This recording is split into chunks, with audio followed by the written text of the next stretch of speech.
Higher frequency training requires you to rotate movements more. Hey, everybody, it's Jason Blaha here, and I thought I would chat with you guys and gals a little bit about this today. So this is where these topics get a little nuanced, and this is stuff I've learned, after decades in the game. As an older lifter who still has very low injuries, still has put up some good numbers. Like I'm 48, you guys have still seen me do rep work with 315 on the bench, squat 500. Without sleeves or wraps, stuff like that. And who's coached some really strong lifters. Some of the stuff I've noticed, and I have to say, is that, this whole topic of rotating exercises and frequency, I've told a lot of people, for most of you out there, a lot of you guys, I can literally put guys on body part splits where we train a muscle once a week. They'll do amazing. Well, I have guys who do 6 to 10 sets a week. They get phenomenal results. And I mean, where people are like actually impressed, like, wow, this guy's really drug free. This guy's strong, they're big, and they're not committing their whole life to training. These are people who are in the gym 3 or 4 hours a week. They're not using stuff. They have full lives, married dudes with kids and careers and hobbies, and we do that.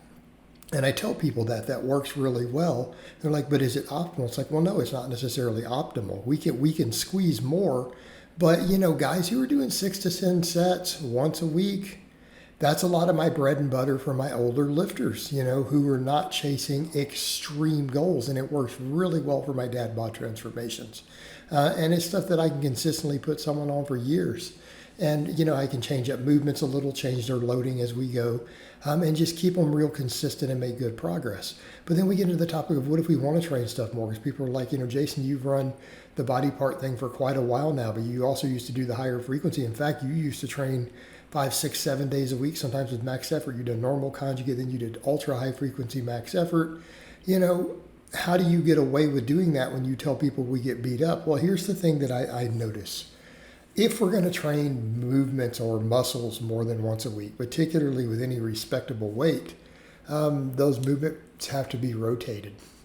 So the only way I got away with, doing max effort like 6 times a week on conjugate type training, and I was hitting big numbers. When I did that, I was squatting well up into the 5s.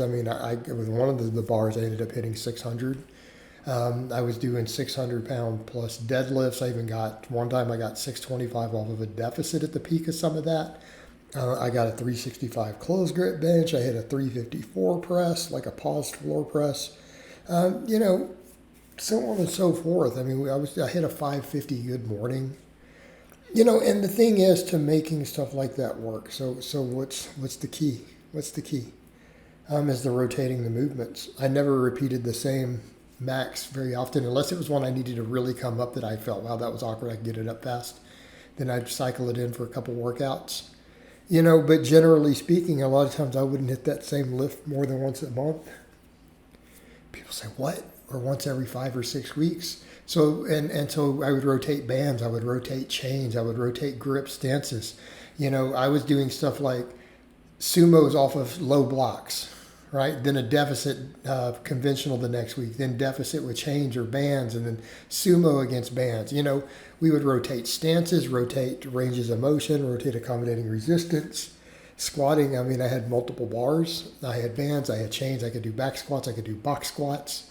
I would sometimes do pin squats for the maxes, and the same thing with the pressing. We could run closer grip, wider grip, different bars, pin presses, bands, chains, board presses, right? We got a lot of options with those things. So there's different stuff that we can do and that we can work with on that.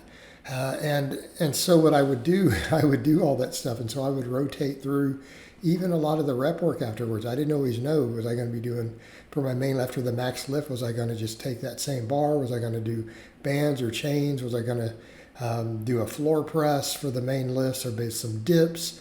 So again, we would rotate all that stuff all the time because I was training muscle groups 3 times a week. Okay, and if we're going to hit stuff like that, you can't be repeating the same movement patterns. You will get beat up. And it's the same even if we want to do like double. So I think the week I'm making this video, I just started rotating in. I may not be there by the time the video comes out, where I'm doing 2 max effort bench days and then 2 max effort squat and deadlift days. And then I have a 5th day in between that week where it's just like back and biceps, a straight bodybuilder day for my lats and my biceps. And, you know, we come in and hit that stuff, right? And we treat that like a bodybuilder.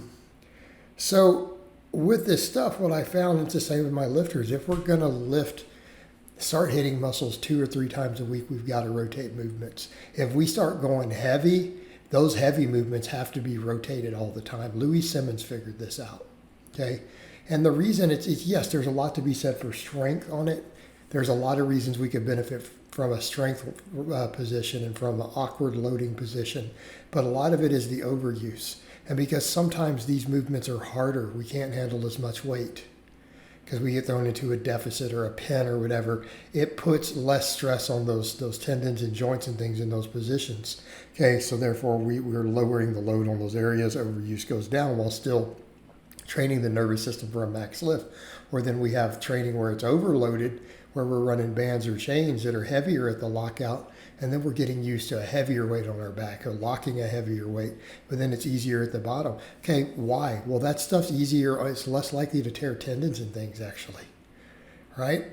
Plus, a lot of that builds tendon resilience. People don't always think of that. I find training against bands and chains really helps with tendon strength. Okay, a lot of it doing with the accommodating resistance, particularly if it's a lift where you can lock a lot more weight, but you're still getting the full range of motion for hypertrophy. With that contrast weight, that stuff really helps. So this is the stuff that really, really works if you're going to train in that manner, because now you're pushing that bleeding edge of stuff, you know, and you're hitting things too frequently. This is where we start breaking. But if we rotate stuff, the injuries go down, and then you can optimize these things and still not start tearing things, not get the same tendon inflammation. But it's a different beast, and it's a very, very, very different beast. So when we look at these are not contradictions.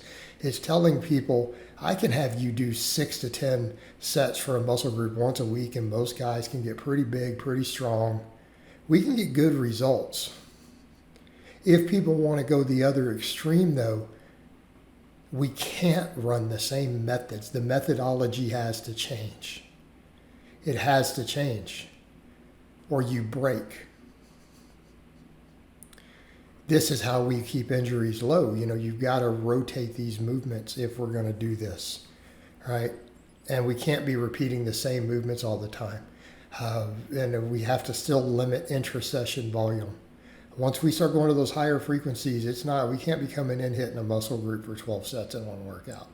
You just can't do that anymore. It's a problem, right? Unless you want to break.